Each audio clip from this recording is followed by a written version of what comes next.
بسم اللہ الرحمن الرحیم۔ السلام علیکم ورحمۃ اللہ۔ محترم ناظرین، مسلمان پر پہلا فرض نماز ہے اور روز محشر اسی کے متعلق سب سے پہلے پوچھا جائے گا۔ جہاں نماز کے دینی اور روحانی فضائل ہیں، وہیں اس کے بے شمار طبی، سائنسی اور دنیاوی فوائد اور برکات بھی ہیں۔ آج کے اس ویڈیو میں ہم آپ کو نماز میں پوشیدہ ایک ایسے راز کے بارے میں بتانے جا رہے ہیں جسے جان کر آپ ضرور حیران رہ جائیں گے۔ کبھی نماز پڑھتے وقت آپ نے سوچا ہے کہ ایک رکعت میں 2 سجدے اور 1 رکوع ہی کیوں ہیں؟ اللہ کا کوئی بھی کام حکمت سے خالی نہیں ہوتا۔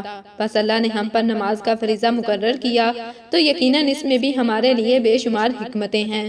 نماز کی ہر رکعت میں 2 سجدے ہوتے ہیں اور ان 2 سجدوں کی حکمت کے بارے میں علماء یہ کہتے ہیں کہ ایک سجدہ اس لیے کہ جب اللہ نے تمام فرشتوں کو حکم دیا تھا کہ حضرت آدم علیہ السلام کو سجدہ کریں تو تمام فرشتے سجدے میں چلے گئے۔ جب فرشتے سجدے سے اٹھے اور دیکھا کہ سجدہ نہ کرنے پر شیطان کو تا قیامت سزا ہوئی تو انہوں نے ایک اور سجدہ شکر ادا کیا کہ ہم اللہ کے حکم کے خلاف ورزی کرنے والوں میں سے نہ تھے۔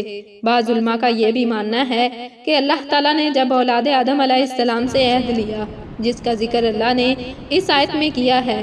ترجمہ: اور یاد کرو اس وقت کو جب اے حبیب آپ کے رب نے بنی آدم سے ان کی پشتوں میں ان کی اولاد سے عہد لیا۔ اس وقت اللہ نے انہیں بطور تصدیق سجدے کا حکم دیا تو اللہ کے حکم پر تمام مسلمان سجدہ ریز ہو گئے، لیکن کافر کھڑے محروم رہ گئے۔ جب مسلمانوں نے سجدے سے سر اٹھایا اور دیکھا کہ کفار نے سجدہ نہیں کیا تو وہ دوبارہ اللہ تعالیٰ کا شکر ادا کرتے ہوئے سجدہ ریز ہو گئے کہ اللہ تعالیٰ نے انہیں سجدہ اول کی توفیق دی۔ لہٰذا نماز میں 2 سجدے فرض اور لازم ہو گئے اور رکوع ایک ہی رہا۔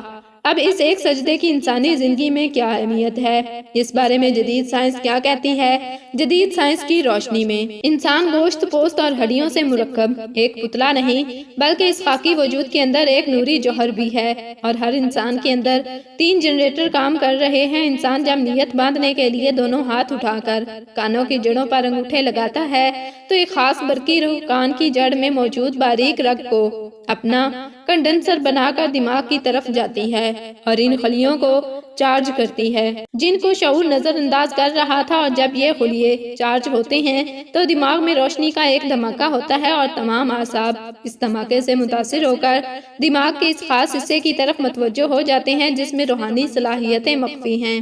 دوسری طرف دماغ سے ایک برقی روح ہاتھوں میں منتقل ہو جاتی ہے، اور جب دوسرے جنریٹر یعنی نفس زیر ناف پر ہاتھ باندھتے ہیں تو ہاتھوں میں موجود کنڈنسر سے نیچے جنریٹر میں بجلی کا ذخیرہ ہو جاتا ہے، اور زیر ناف ہاتھ باندھنے کی وجہ سے جنسی نظام کو طاقت ملتی ہے۔ جب ہم ہاتھ کانوں تک اٹھاتے ہیں تو بازوں، گردن، پٹھوں اور شانے کی پٹھوں کی ورزش ہوتی ہے۔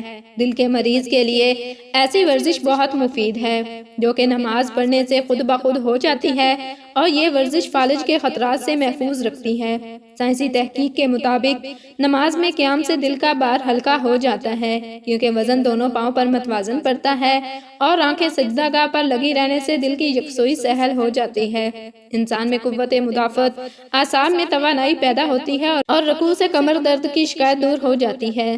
رکوع کی حالت میں اوپر کے آدھے جسم میں جھکنے کی وجہ سے زیادہ خون پمپ ہوتا ہے۔ اسی طرح کوما کرنے یعنی دوبارہ حالت میں قیام میں آ جانے سے چہرے سر کا دوران خون جو حالت رکوع میں بڑھ گیا ہوتا ہے وہ نارمل ہو جاتا ہے، جس سے شریانوں میں لچک کی طاقت بڑھنے سے ہائی بلڈ پریشر اور فالج کے امکانات کم ہو جاتے ہیں۔ سائنس کہتی ہے کہ جب نمازی سجدہ کرتا ہے تو اس کے دماغ کی شریانوں کی طرف خون زیادہ ہو جاتا ہے۔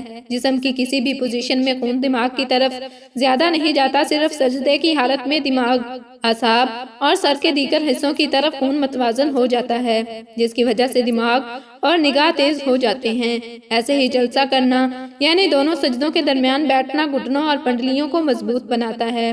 نماز کے اختتام پر جب ہم سلام پھیرتے ہیں تو اس عمل سے گردن کے عضلات کو طاقت ملتی ہے اور انسان حشاش بشاط اور توانا رہتا ہے۔ ان سب باتوں کا فائدہ اس وقت پہنچتا ہے جب ہم نماز پوری توجہ، پورے آداب اور سنت کے مطابق ادا کریں اور جلد بازی سے کام نہ لیں۔